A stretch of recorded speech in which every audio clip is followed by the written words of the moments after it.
YouTube, it's Will from Will Development. It's my 253rd weekly update. So, this week has actually gone pretty well. This is actually going to be my last heavy week without any assistive gear, meaning the next heavy weeks that I have, I will finally be utilizing a belt. I'm actually going to introduce wrist wraps into my training for the first time in my life. Knee sleeves are back. And I actually will be utilizing a soft belt as well for the first time ever. Haven't quite jumped into the elbow sleeve market just yet, but it might be something I do later on down the line. As of right now, my elbows don't bother me at all. Not that my wrists do either, but specifically on the axle bar, I've noticed that I end up putting a lot more tension on my wrist when I'm pressing, especially the heavier weights on the axle. And part of that's because the center of gravity, on the axle is way up here versus on a normal barbell, it's, down here a little bit more. So kind of have to turn your wrist back a little more to keep it over your wrist. I should say turn your hand more to keep it over your wrist a little more. And it sometimes it does hurt me, but I feel like just having that little bit extra supportive gear, and it's completely allowed. So there we are. That's for the soft belt, coupled with the hard belt. Honestly, it's a strongman thing to do. I have used a soft belt in the past, and it wasn't quite sized right, and now I have one that's actually going to be sized right. And it's just good for warmth. It's really good for keeping your back nice and warm, and everything feels good back there.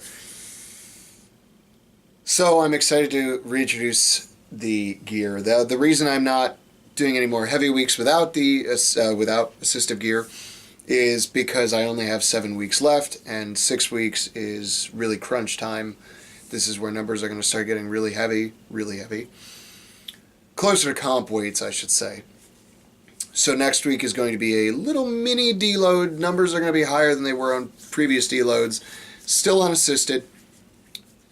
And then the following 6 weeks after next week are all going to be basically direct work as best as I can do, slowly bumping up weights. So for instance, we've got no more yoke squats, no more Zercher squats. We're going to be doing yoke squats and Zercher yoke carries on the same day. The volume's really low, and the intensity is relatively low right up until that last couple weeks there. Of course, excluding the week before, which will be a deload week. Super light week for me, just to keep everything, greased and grooved. I personally don't do very well doing nothing for a whole week. I end up feeling like shit, so we're just going to keep things stupid light. They're going to be joke weights, but it is what it is. Now for pressing, going to be clean and pressing 1 day a week, and that includes push pressing, and we're going to be push pressing out of the rack on the other days. So going to have 2 days of push pressing under the belt in this 6 weeks, because I need to work on that movement and make sure that movement is drilled into my brain. I need to be able to push press in my sleep, even though once this comp's over I will go back to primarily strict pressing. But I'll probably throw more log work into my life, just because I'm tired of playing with axles and straight barbells, and I haven't played with a log in quite a while. So just something different, fun, and more neutral. Be a little bit nicer on my arms, elbows, and shoulders, hopefully. Really, pressing doesn't hurt me at all.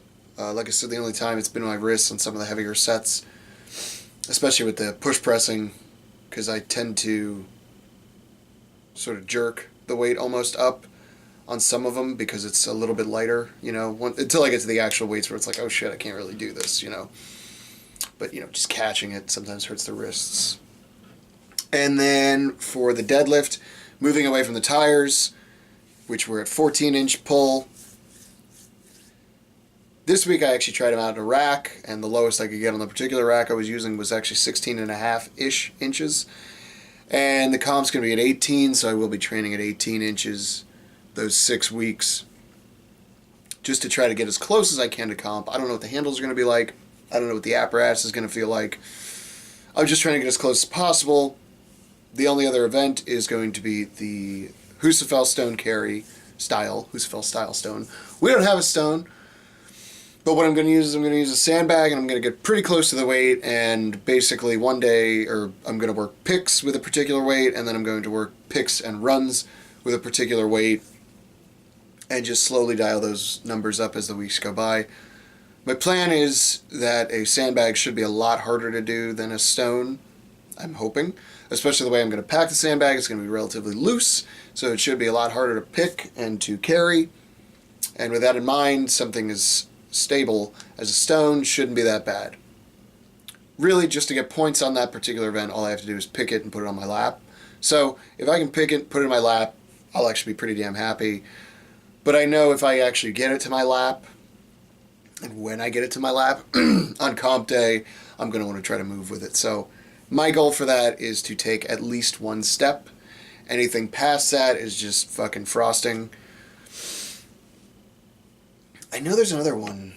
I believe that, I think it's the Zercher carry. So the yoke squat is just its own thing. And then you've got the Zercher carry into a backwards chain drag.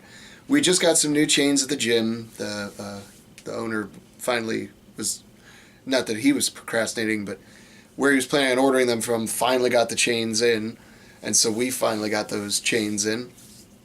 And so I'm going to be simulating that as best as I can. What I might end up doing, because I believe the actual chain drag is like 200 pounds or something like that.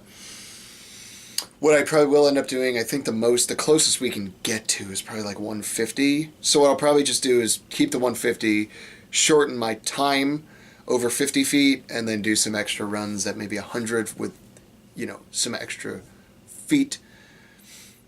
It's going to translate a little bit, but not as well as doing closer to the comp weight. But I'm not too worried about it. To me, that event is going to come down to time, not necessarily completing it. The squat, I feel like I'm going to be able to do at least one. Sorry. Got an itch in my nose. The squat with the yoke, the only thing is it starts from the bottom.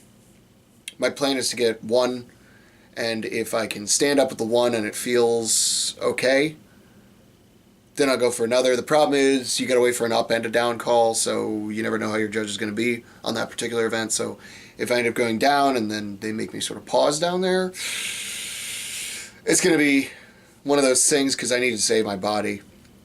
Because squats is the only place where really my back is really touchy, where if my hip just goes just the right way, it's done. You know what I mean? The whole rest of the comp's going to be a challenge. So, and then I think the only other event that I'm really nervous about is definitely going to be that press, that axle. If I clean it, I'm damn sure going to go for it. If I clean and press it, that will be a PR, and I'll be super excited for it. And I'm going to just do everything I can in my power to prepare for it, and day of, do my best to make it happen. So that's a little bit into what's happened this last week, as well as my mild plans for what's going to be happening in the weeks to come. So next week, expect a very short video because it's going to be a little more boring. No heavy fun lifts to talk about. Oh, speaking of, let's see, it was 145 or 143 for fours on strict press Monday or Tuesday. 168, I think, on Zerchers for threes. Could have done a couple more, but I ended up doing more pause reps with them because I wanted more time under tension to get those forearms and biceps used to that kind of pain. And then I believe it was 340 on that 16-inch pull, which, man, that extra 2-inch height really fucked with me because it was so different, and I didn't know where to set my feet. I didn't know where to set my hands. Everything just felt weird because I've been so used to the tires. So probably next week I'll pull from 18, even though it's a deload, just to get used to that 18 pull and sort of be like, all right, this is where your body needs to be, that kind of thing. So those are the plans going into the future. Look forward to it. And trust in your programming. And if you don't, then what's your excuse?